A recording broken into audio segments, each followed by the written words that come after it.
자, 지금 우리가 믿음과 율법에 대해서 상고하고 있습니다. 이 율법은 히브리어로 토라라고 말합니다. 들어보셨죠, 그죠? 토라. 토라는 구약 성경에는 어떤 내용으로 나누는가 하면 율법 또는 규례 또는 교리 또는 교훈 또는 선지자 예언, 이런 다양한 의미로 사용되어지고 있습니다. 그리고 신약 성경에서는 구약 성경의 가르침, 이런 뜻으로 사용되는데, 특히 모세오경을 가르칠 때 이 단어를 사용하고 있습니다. 그런데 여러분, 오늘 14절에 보시면 아브라함의 복이 이방인에게 미치게 하고 라는 말씀이 있는데, 이 말씀은 창세기 26장 말씀을 인용한 것입니다. 창세기 26장에 보시면 천하 만민이 아브라함의 자손을 통해서 복을 받게 되는 이유에 대해서 기록하고 있는데, 뭐라고 기록되어 있는가 하면 이렇게 말씀합니다. 이는 아브라함이 내 말을 순종하고 내 명령과 내 계명과 내 율례와 내 법도를 지켰음이라. 자, 아브라함이 하나님의 말씀에 순종했다, 이렇게 말하고 있습니다. 여러분, 여기서 순종이라는 것은 복종이 아닙니다. 하나님의 말씀을 잘 듣고 따르는 것이에요. 하나님의 말씀을 잘 듣고 이해하고 따라가는 거죠. 그죠? 그리고 명령은 뭔가 하면 하나님께서 하신 모든 말씀, 그것을 총칭해서 명령, 이렇게 말합니다. 성경에 하나님께서 명령하시되, 이 말은 뭔가 하면 하나님께서 말씀하시되, 같은 뜻입니다.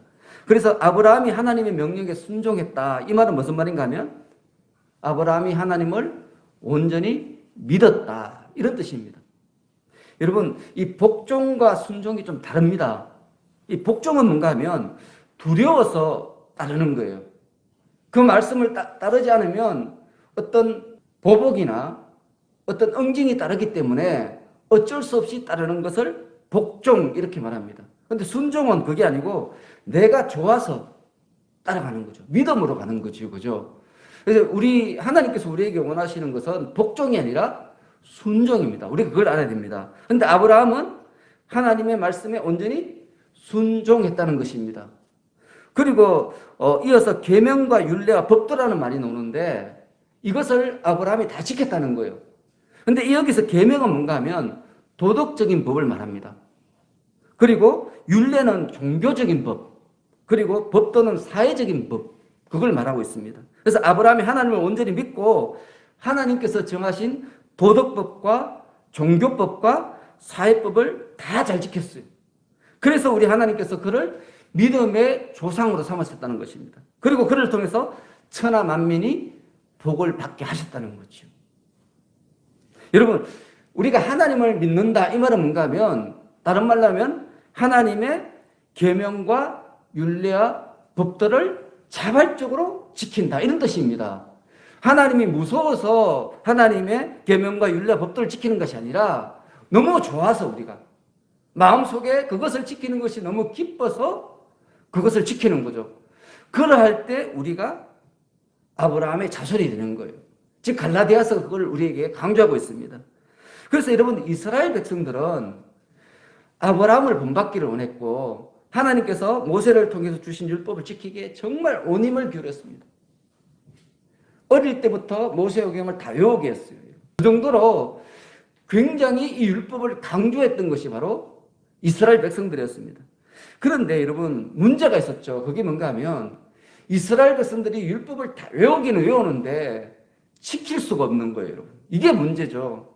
하나님의 말씀을 다 알아요. 근데 지켜지지가 않는 거예요. 더 큰 문제는 뭔가 하면 하나님의 뜻대로 살려고 노력하면 노력할수록 그들 안에 있는 육체적인 욕망이 더욱 강하게 그들을 미혹했다는 거죠. 여러분 어떻습니까? 여러분들은 어떻습니까? 지금 여러분들 다 하나님 믿고 있죠, 그죠? 여러분, 하나님의 뜻대로 살려고 노력하지요. 여러분 다 그렇죠, 그죠? 착하게 살려고 힘쓰지 않습니까? 그런데 어때요? 착하게 살려고 힘쓰면 일쓸수록 우리에게 뭐가 와요? 고난이 오고 부딪히는 일들이 막 생겨요. 우리가 착하게 살면 주위 사람들이 우리를 인정해주고 우리를 지지해주고 그래야 되는데 그 반대되는 일들이 너무 많아요. 그리고 또 우리 주위를 보면 왜 그렇게 나쁜 사람들이 많은지, 착하게 살려고 하니까 자꾸 나쁜 사람들이 눈에 보이는 거예요. 여러분, 우리가 이제 헌금함도 밖에 내놨잖아요. 그죠? 이렇게 교회 기물들을 밖에 내놓는데 많은 분들이 고민을 해요. 저한테 물어요. 혹시 누가 훔쳐가면 어떻게 하냐고. 이거 그만큼 이 세상이 험한 거예요. 교회까지 와서 물건을 훔쳐가는 시대가 된 거예요. 여러분, 그래서 우리가 마음이 흔들려요. 하나님 뜻대로 살고 싶은데 주위가 너무 험악하니까, 사람들이 너무 험악하게 살고 이기적으로 사니까 우리 마음이 자꾸 흔들리고 넘어지는 거죠. 하나님의 뜻대로 살고자 하지만 자꾸 인간적인 한계에 부딪히는, 그래서 절망하고 낭망하고, 그러면서 우리가 자꾸 변해요. 어떻게 변하는가 하면 카멜레온처럼 변해요. 서서히 교회에서는 신실한 성도처럼 그렇게 살지만 세상에 나가면요, 하나님께 주신 지혜로 누구보다도 약삭 빠르게 살아요. 기독교인들이 좀 그래요. 누구보다도 약삭 빠르게 살고 이기적으로 살아요. 그리고 또 그렇게 변화가는 자신의 모습을 보면서 또 양심 아파해요. 그렇게 살면서 양심 아파하지 않는 사람은 기독교인이 아니죠. 그죠? 성도가 아니죠, 아예. 그런데 많은 성도들이 예수님 뜻대로 살고 싶지만 세상이 그렇지 않으니까 안 된다는 거예요. 그래서 자기도 그 세상에 타협하며 살 수밖에 없다는 거죠. 그게 너무 힘든다는 거죠. 이 문제를 어떻게 해결할 것인가, 그렇게 상담하고 또 고민하는 청년들이 적지 않습니다. 많은 청년들이 교회에 나오지 않는 이유 중에 하나가 뭔가 하면 우리 기존 성도들이 그렇게 살지 않기 때문이죠. 그죠? 아니, 보니까 말로는 잘하는데 성경 말씀을 줄줄 외는데 입에서 사람은 달고 사는데 보니까 너무 약삭빠르고 이기적으로 산다는 거예요. 청년들이 볼 때는 다 가짜라는 거예요. 사이비라는 거죠. 그래서 청년들이 지금 교회에 나오지 않는 거죠. 여러분, 우리 하나님께서는 우리가 이러한 율법을 다 지키지 못한다는 것을 다 알고 계셨습니다. 그래서 하나님께서는 율법을 주신과 동시에 또 다른 것을 주셨어요. 뭘 주셨죠? 우리가 출애굽기를 읽어보고 레위기를 읽어보면 하나님께서 율법을 주시잖아요. 그런데 율법을 주시면서 또 한 가지 주셨어요. 그게 뭔가 하면 제사제도예요. 제사제도. 여러분, 제사제도는 뭔가 하면 죄를 지을 수밖에 없는 우리 인간들의 한계를 인정하신 하나님의 자비예요. 하나님께서는 우리가 죄를 지었을 때 그 죄를 용서받고 다시 용기를 내어서 하나님의 백성으로 살 수 있는 그 새로운 시작의 기회를 허락하셨던 거죠. 원래는 율법을 어기면 사망이에요, 무조건. 그런데 하나님께서 우리 인간들이 율법을 다 지키지 못하는 것을 미리 아시고 율법과 동시에 죄사함의 제도, 제사제도를 주신 거예요. 그래서 여러분, 이 율법과 제사, 이 두 규례 앞에 선 이스라엘 백성들은 마땅히 무엇보다도 자신들의 연약함과 죄인됨을 깨달아야 했어요. 이게 키포인트죠. 우리 하나님께서 율법과 제사를 동시에 주신 이유는 너희들은 연약하다, 그래서 하나님을 의지해야 된다는 것을 강조하는 표현이었던 거예요. 이것이 하나님께서 율법과 제사를 동시에 주신 뜻이었죠. 그죠? 그래서 여러분, 우리가 성경을 보면 율법은 우리를 그리스도께로 인도하는 초등교사다, 이렇게 가르칩니다. 율법을 통해서 우리가 그리스도를 만나게 된다는 거예요. 율법을 통해서 내가 죄인임을 깨닫게 되고, 그를 통해서 내 죄를 해결할 수 있는 존재를 찾게 되고, 그 존재가 누구예요? 바로 예수 그리스도라는 거예요. 그를 만나서 그를 믿게 되고 그의 뜻대로 살게 된다는 것입니다.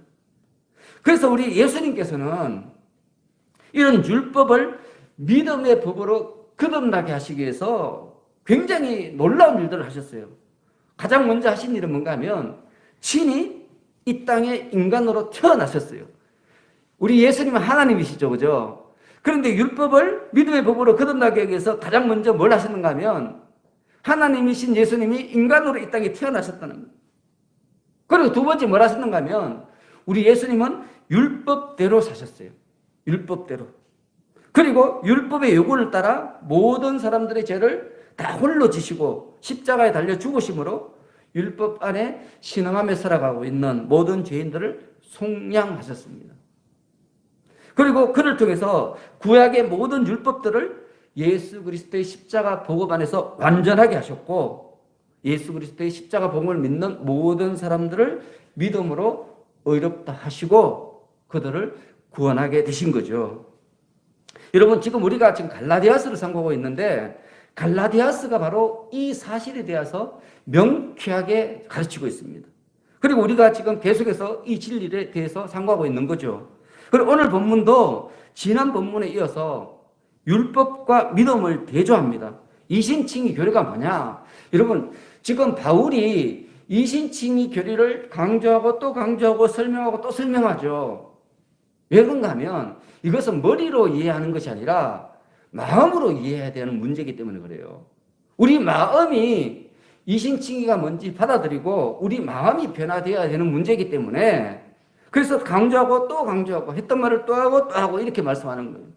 오늘도 그 중에 일부분입니다. 먼저 10절 함께 했습니다. 10절 다 같이 시작. 무릇 율법 행위에 속한 자들은 저주 아래에 있으나니 기록된 바 누구든지 율법책에 기록된 대로 모든 일을 항상 행하지 아니하는 자는 율법 아래에 저주 아래에 있는 자라 하였습니다. 아멘. 여러분, 사람은 그 누구도 율법을 온전히 지킬 수 없습니다. 그러므로 율법을 지킴으로써 의롭게 되려고 하는 자는 누구를 막론하고 율법의 저주에 빠질 수밖에 없죠. 그런데 여러분, 이 말씀은 동시에 뭘 우리에게 말하고 싶은가 하는가 하면 사람이 율법을 온전히 지킬 수만 있다면 그 사람은 하나님 앞에서 의인으로 인정받을 수 있다는 말이에요, 여러분. 반대로 만일 율법을 어떤 사람이 다 지켜요. 그러면 그 사람은 완전한 사람입니다. 완전한 사람. 그 사람에게는 제사가 필요 없어요. 율법을 다 지키니까.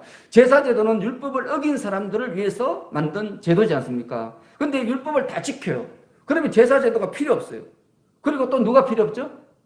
예수님도 필요가 없죠. 우리 죗값을 대신 재주시는 분이 예수님이기 때문에 만일 율법을 다 지키는 사람이 있다면 그는 그 자체로 의인이에요. 그 자체로 그분은 구원받은 사람이죠. 그런데 문제는 뭡니까? 율법을 완벽하게 지킬 수 있는 사람이 존재할 수 없다는 거예요. 이게 문제예요, 지금. 아무도 율법을 다 지킬 수 없기 때문에 율법을 지킴으로써 의롭게 받으려고 하는 자들은 어쩔 수 없이 죄의 삭선 사망이라는 율법의 정죄에 빠져서 율법의 저주에 빠져서 멸망하게 된다는 거예요. 지금 바울이 우리에게 말씀하시는 게 바로 그겁니다. 그래서 오늘 본문 10절 말씀은 물론이고 로마서 3장에도 이런 말씀이 있습니다. 율법의 행위로는 하나님 앞에서 의롭다 하심을 얻을 육체가 없나니 율법으로는 죄를 깨달음이라. 이렇게 가르칩니다. 여러분, 사람은 결코 율법을 못 지킵니다. 율법을 지킴으로써 의롭게 될 가능성은 전혀 없습니다. 여러분, 이것을 우리 삶에 적용시킨다면 어떤 건가 하면 사람들의 관계에 대해서 우리가 여러 관계를 맺고 살지 않습니까? 부모와 자녀, 부부관계, 친구관계, 이웃관계 여러 관계를 살고 있는데 그 관계에 있어서 우리가 상대방을 믿음의 눈으로 보지 않고 율법의 눈으로 보면 그 관계가 깨어진다는 거예요. 저주의 관계가 된다는 거예요. 여러분, 부모와 자식 간에도 항상 자식이 부모 마음에 들 수 없잖아요. 그죠? 그러면 부모가 어떻게 해요? 그 사람을 율법의 눈으로 보면 밉죠. 그죠? 그렇지 않습니까? 법으로 따지면 자녀는 부모에게 효도해야 돼요. 근데 자녀가 부모에게 효도하잖아요. 부모의 눈에는 자녀가 범죄한 거예요. 그럼 저주받아야 되는 거죠. 그죠? 그렇지 않습니까? 그래서 어떤 관계든 간에 율법의 눈으로 바라보면 그 관계는 항상 위태위태합니다. 여러분, 부부들이 왜 이혼합니까? 서로가 서로를 율법의 눈으로 보기 때문에 이혼하게 되는 거예요. 법을 어기기 때문에. 그런데 사람은 이 법을 다 지킬 수가 없잖아요. 언제든지 반드시 누구든지 법을 어길 수밖에 없어요. 그게 인간의 한계입니다. 그래서 여러분, 율법의 눈으로 바라보는 사람은 항상 분쟁이 있어요. 교회도 마찬가지고 가정도 마찬가지고 직장도 마찬가지고요. 그곳에 율법을 기준으로 뭔가 행위를 관찰하고 판단하고 상대하면 그곳에는 꼭 분쟁이 있게 되는 것입니다. 그런데 문제는 사람들이 이것을 못 깨닫는다는 게 문제죠. 사람들은 율법 앞에서 자기가 얼마나 무기력한지 알지 못합니다. 그래서 자기 의를 자랑하고 나름대로 자기 의를 정하고 그렇게 살아가는 거예요. 상대방도 막 정죄하는 거예요. 자기가 정한 의에서 떨어지면 막 정죄하는 거죠. 당신 왜 그러냐고. 너 왜 그렇게 사냐고. 율법의 눈으로 바라보고 있는 거예요. 여러분, 혹시 여러분 주위에 누가 실망하고 절망하고 어려움에 빠지고 실패하고 있는 그 사람을 바라볼 때 여러분 마음에 측은지심이 들고 그 영혼을 위해서 기도하고자 하는 마음이 풀떡 일어나면 여러분들은 믿음의 사람이고요. 그 사람을 보면서 그래 그렇게 공부도 안 하고 빈둥빈둥거리는 놀더니 그렇게 신앙생활도 하지 않더니 잘됐다. 이런 생각이 들면 여러분들은 율법 속에 있는 거예요. 여러분 그래서 우리가 오늘 또 바울이 우리에게 말하는 거예요. 너희들은 율법 속에 거하면 저주받으니까 율법 속에 거하지 말고 믿음 속에 거하라. 믿음 속에 거하라.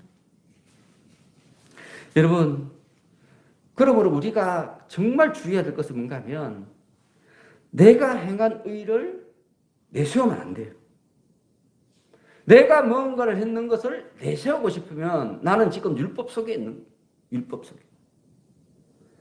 여러분 이런 거예요. 내가 의롭다고 생각하는 것은 도둑질한 사람이 살인자를 바라보면서 나는 저 살인자보다는 의롭다 이렇게 말하는 거하고 비슷해요. 다 죄인인데 저 사람보다는 내가 죄가 적다. 그런데 뭡니까? 율법은 죄가 있으면 다 지옥이에요. 죄가 하나라도 있으면 겨자씨만큼만 있어도 죄가 그 사람은 천국에 못 가요. 하나님께서 정하신 의에 이르지 못합니다. 그런데 우리는 자기도 늘 실수하면서 계속해서 다른 사람을 지적하는 것을 멈추지 않아요. 계속 지적해요. 또 지적하고 지적하고. 그러면 했던 실수 한다고 또 욕하고. 그러면서 서로 싸우고 분쟁하고 험악하게 살아가는 게 우리의 모습이죠. 그래서 여러분 우리가 가장 먼저 지켜야 될 것은 뭔가 하면 내가 의인이라는 사실을 버려야 돼요. 나는 하나님의 뜻대로 산다는 생각을 버려야 돼요. 나도 죄인이다. 나도 죄인이다. 그러한 마음으로 살면 상대방이 실수하면 그 실수를 통해서 나를 바라보게 되죠. 나도 저러지. 그러면서 그 사람의 영혼을 위해서 우리가 기도하게 되는 것입니다. 그래서 여러분 오늘 10절 말씀처럼 누구든지 율법책에 기록된 대로 모든 일을 항상 행하지 아니하는 자는 저주 아래 있는 자다. 이것을 우리가 기억해야 돼요. 여러분 우리는 구원받은 사람이잖아요. 근데 우리가 구원받았으면서도 계속해서 율법을 잣대로 생각한다면 우리는 저주받은 자인 거예요. 구원받은 자가 아니고 저주받은 자가 되는 거죠. 그래서 여러분 여러분들의 자신의 의를 자랑하지 마시고 오직 하나님의 자비와 긍휼을 구하시기 바랍니다. 그를 통해 믿음으로 의롭다함을 받는 여러분들 되시기를 예수님의 이름으로 축원합니다. 자 그러면서 11절 말씀입니다. 11절 읽겠습니다. 시작. 또 하나님 앞에서 아무도 율법으로 말미암아 의롭게 되지 못할 것이 분명하니 이는 의인은 믿음으로 살리라 하였습니다. 여러분 우리는 아담의 원죄를 물려받았어요. 아담의 원죄를 물려받았다는 말은 뭔가 하면 아담이 지은 죄를 우리가 같이 죄값을 받는다 이런 뜻이 아니고 아담이 죄를 지었기 때문에 이 땅이 누구의 손아귀에 들어갔어요? 사탄의 손아귀에 들어갔잖아요. 그래서 사탄의 손아귀에 살기 때문에 우리가 죄를 지을 수밖에 없는 거예요. 그런 뜻이죠. 그죠? 그래서 이런 사탄의 지배 속에서 살아가면서 우리의 본성이 변질되는 거예요. 나이가 들면 들수록 점점 더 변질이 되는 거죠. 그죠? 그래서 우리 안에는 의에 대한 왜곡된 시각을 갖고 있어요. 어떤 사람이든 의에 대해서 왜곡된 시각을 갖고 있습니다. 저도 마찬가지고. 근데 그 시각을 교정하는 거죠. 믿음을 통해서 점점 교정해서 하나님께서 뜻하시는 그 의에 다가가는 게 우리 성도들의 삶입니다.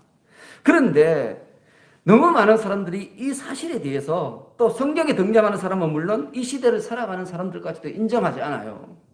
이게 문제죠, 여러분.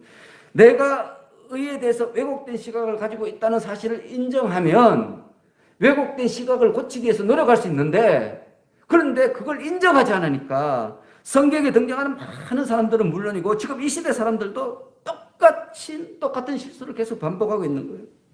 자신이 의롭게 살고 구원받기 위해서 하나님의 도우심이 절대적으로 필요한데 이것을 인정하지 않는 거예요. 이것을 인정하지 않으니까 하나님께 자비도 구하지 않고 하나님의 긍휼을 구하지도 않고 예수 그리스도의 보혈을 힘입으려고도 하지 않는 거예요, 여러분. 나는 의롭다고 생각하니까. 나는 의롭다고 생각합니다.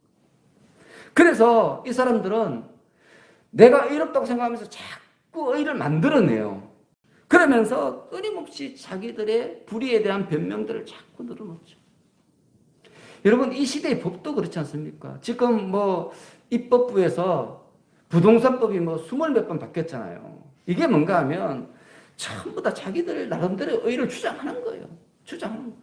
분명히 부동산을 안정되게 할 수 있는 뭔가 방법이 있어요.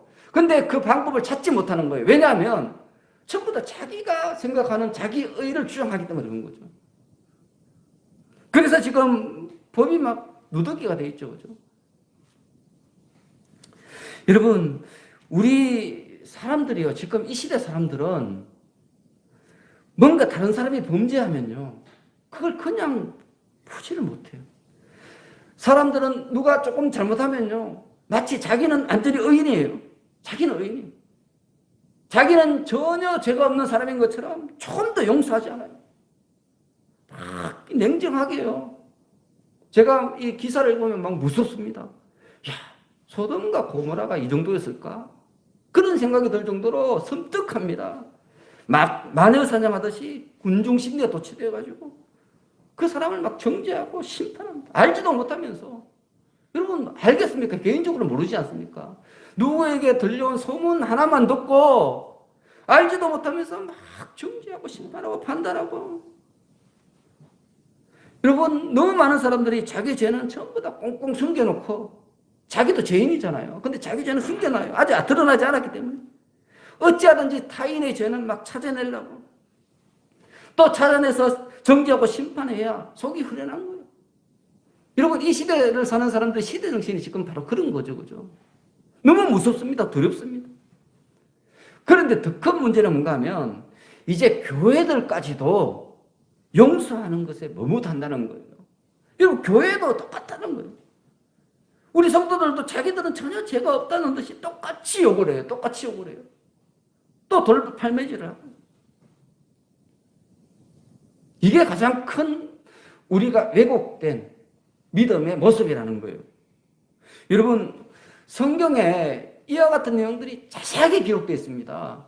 우리로 하여금 이런 실수를 하지 않도록 성경은 또 여러 가지 사례들 기록하고 또 기록하고 또 기록해 놨어요. 근데 우리가 시각이 왜곡되어 있으니까, 의에 대하여 왜곡된 시각을 가지고 있으니까 자신이 불의하다는 생각을 갖지 않으니까 그 구절이 보이지 않는 거예요.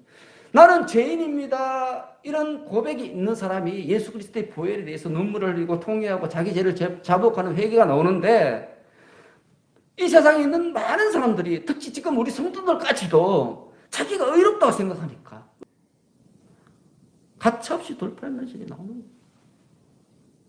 여러분, 성경에 기록된 최초의 인간, 또 최초의 범죄자인 이 아담과 하와를 보면 이 두 사람은 범죄를 했어요. 범죄를 하고 어떻게 했습니까? 하나님을 피해서 숨었어요. 그죠? 범죄를 하고 난 뒤에 하나님을 피해서 숨었어요. 왜 숨었는가 하면 범죄를 인식한 거예요. 나는 내가 죄를 지었구나 인식한 거예요. 자, 이렇게 죄를 지었음을 인식할 이때에 우리 하나님께서 그들에게 회개할 기회를 주셔요. 뭐라고 말씀하시는가 하면 어찌하여 그와 같은 죄를 범하였느냐 물었어요. 하나님, 제가 욕심이 과해서 저도 모르게 죄를 지었습니다. 용서해 주십시오. 그러면 우리 하나님께서 용서 안 해주시겠습니까? 그렇지 않습니까? 근데 아담과 하와는 뭐라고 말합니까? 한결같이 죄를 인정하잖아요. 자기는 잘못이 없다는 거예요. 자기가 선악과를 따먹는 죽을 죄를 지어놓고 자기들은 죄가 없대요. 여러분, 아담은 뭐라고 말하는가 하면 하나님이 주셔서 나와 함께 하게 하신 여자, 그가 그 나무의 열매를 내게 줌으로 내가 먹었나이다. 이게 변명합니다. 자기 죄에 대한 책임을 누구한테 증거하는가 하면 먼저는 하와를 만든 하나님, 그리고 자기 아내 하와에게 다 떠넘기는 거예요. 그 두 사람 때문에 자기가 범죄하게 됐다는 거예요.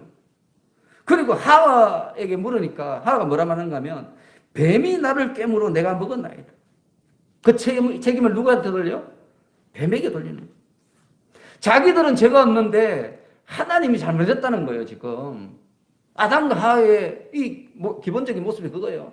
자기들은 정말 의롭고 정직하게 살려고 그랬는데 하나님이 만드신 그 뱀이 자기들을 꾀해서 자기로 하여금 범죄하게 했기 때문에 결국 자기들이 지은 죄의 시작은 누구라고요? 하나님이라는 거죠. 지금 아담과 하와가 그렇게 말했습니다. 그런데 여러분, 이 사람들이 그렇게 자기 죄를 하나님께 전가를 했다고 해서 그들의 죄가 사라졌습니까? 그들이 벌을 받지 않았습니까? 또 그건 아니죠, 그죠? 오히려 더 큰 죄가 되었어요, 더 큰 죄. 이게 하나님의 법이 바로 이런 거예요. 하나님은 우리가 죄를 짓는 것까지는 이해하세요. 이해하세요. 그래서 제사제도를 주신 거예요. 그래서 예수 그리스도를 십자가에 못 박아 죽이신 거예요. 우리가 죄를 지을 수밖에 없는 인간이라는 것을 아시기 때문에.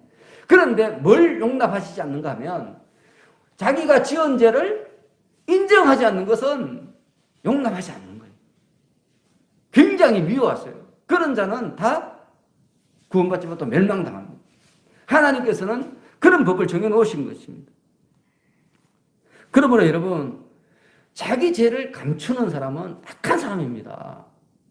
다른 말로 하면 다른 사람의 죄를 들춰내는 사람은 악한 사람인 거죠. 자기도 죄인이면서 다른 사람의 죄를 들춰내는 것은 그것은 진짜 악한 거죠. 그렇지 않습니까? 자기가 의인이면서 다른 사람의 죄를 들춰내면은 그러면 그 사람이 듣고 회개하고 돌아오죠. 근데 그 사람이 보기에 자기도 똑같으면서 자꾸 저러니까 사람들이 교회를 더 미워하는 거예요, 지금. 여러분, 그걸 아셔야 됩니다. 사람들이 교회를 미워하는 게 그거예요. 착하게 살자, 사랑합니다. 뭐 회개합니다, 용서합니다. 너무 말을 많이 하면서 전혀 착하게 안 살면서 세상 사람들을 향해서 너희들 착하게 살아야 된다 하니까 얼마나 그 마음속에 당황이 되고 참 어이가 없겠습니까? 지금 그게 바로 이 시대의 우리의 모습인 거죠.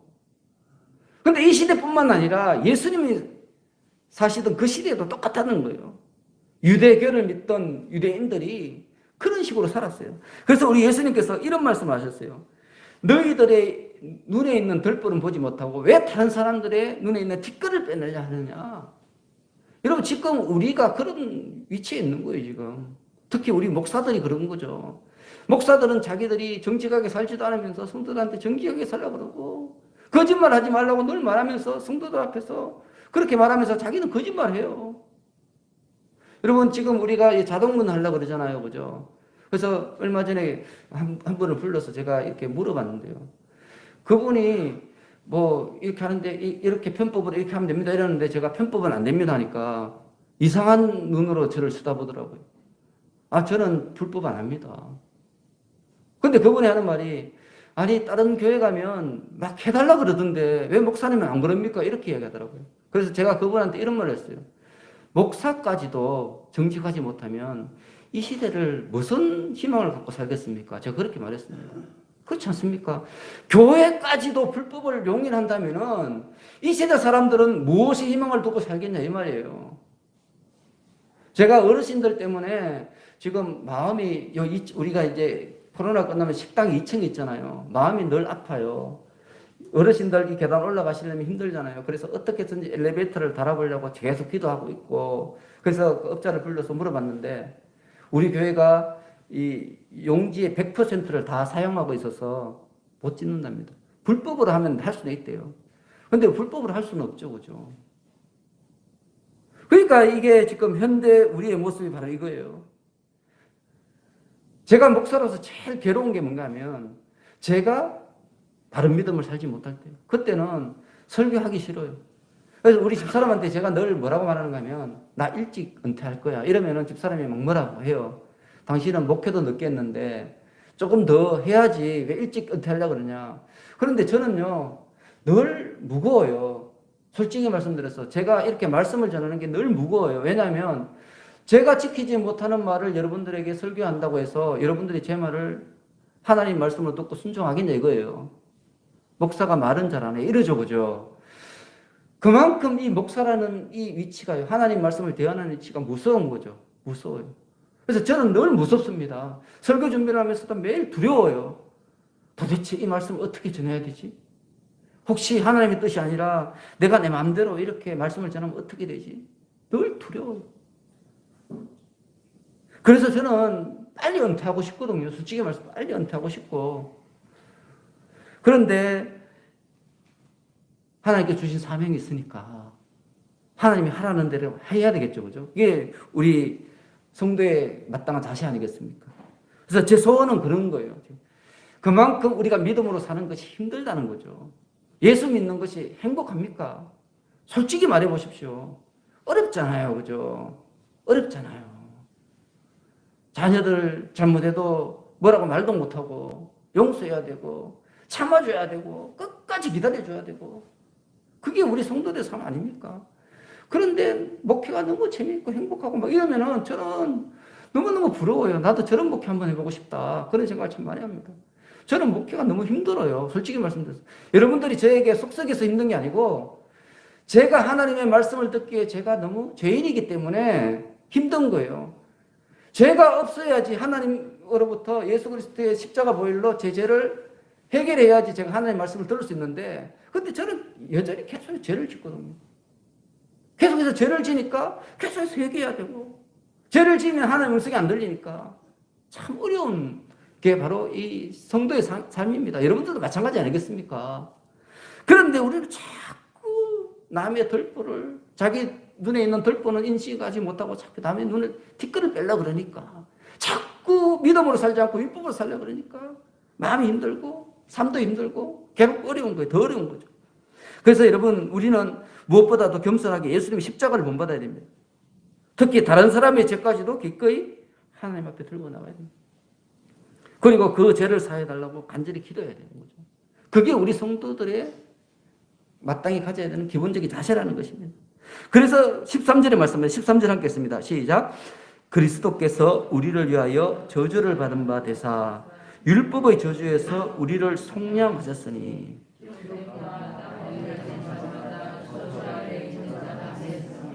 아멘.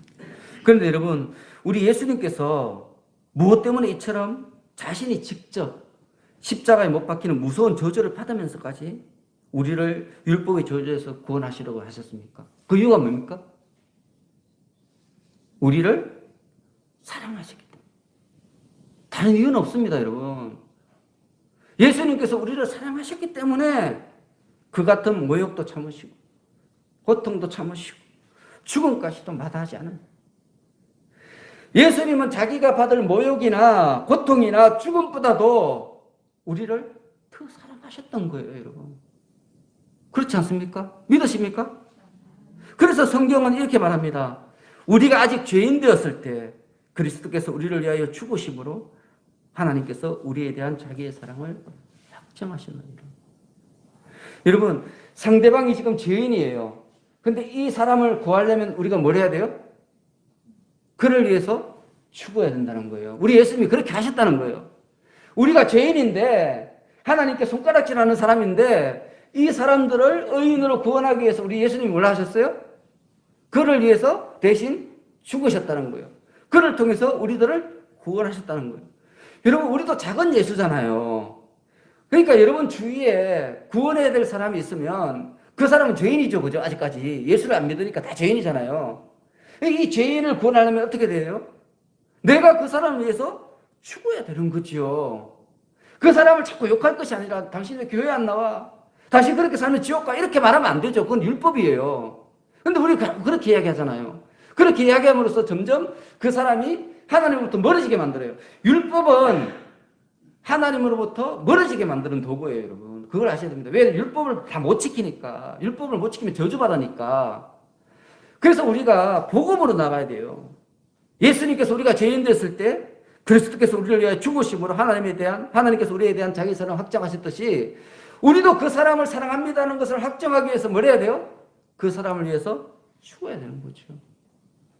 성경이 가르친 바로 이거 아닙니까? 그래서 하나님께서 우리를 사랑하잖아요. 근데 우리를 사랑하는 이 사랑은 무슨 사랑인가 하면 자신을 희생하는 사랑이에요, 여러분. 그래서 여러분들이 누군가를 진정으로 사랑한다, 이것은 뭔가 하면 우리 예수님처럼 그를 위해 죽는다는 거예요.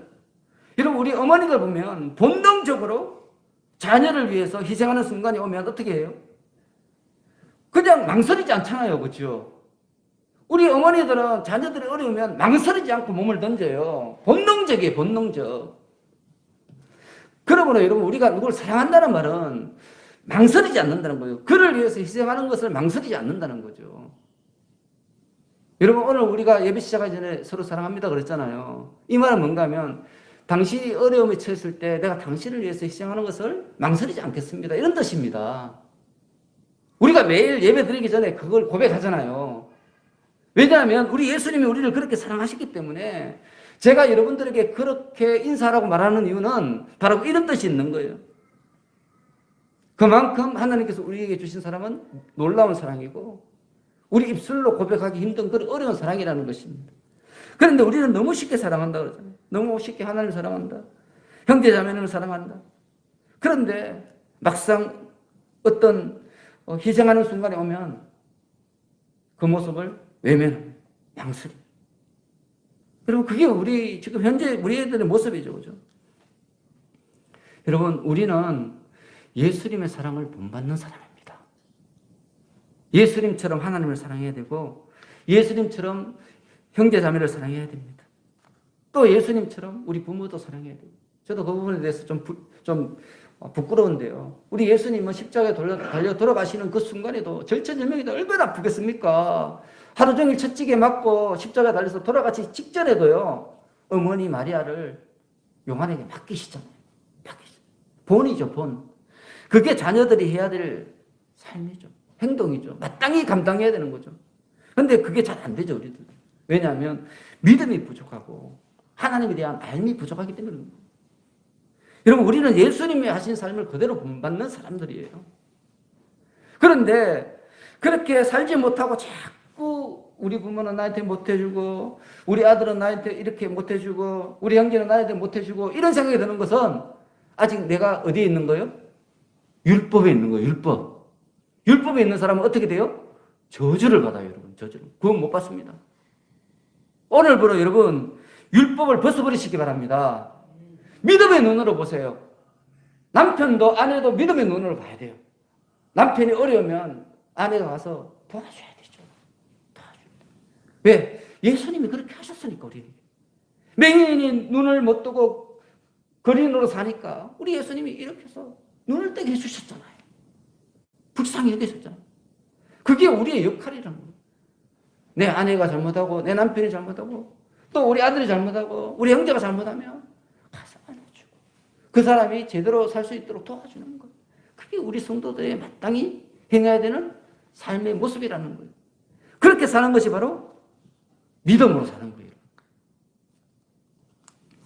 여러분 우리의 문제가 뭡니까? 하나님의 용서와 사랑을 믿지 못하는 거예요. 가장 큰 문제는 그거예요. 하나님의 용서와 사랑을 믿지 못하는 거예요. 오늘 본문의 유대 율법주의자들이 그랬어요.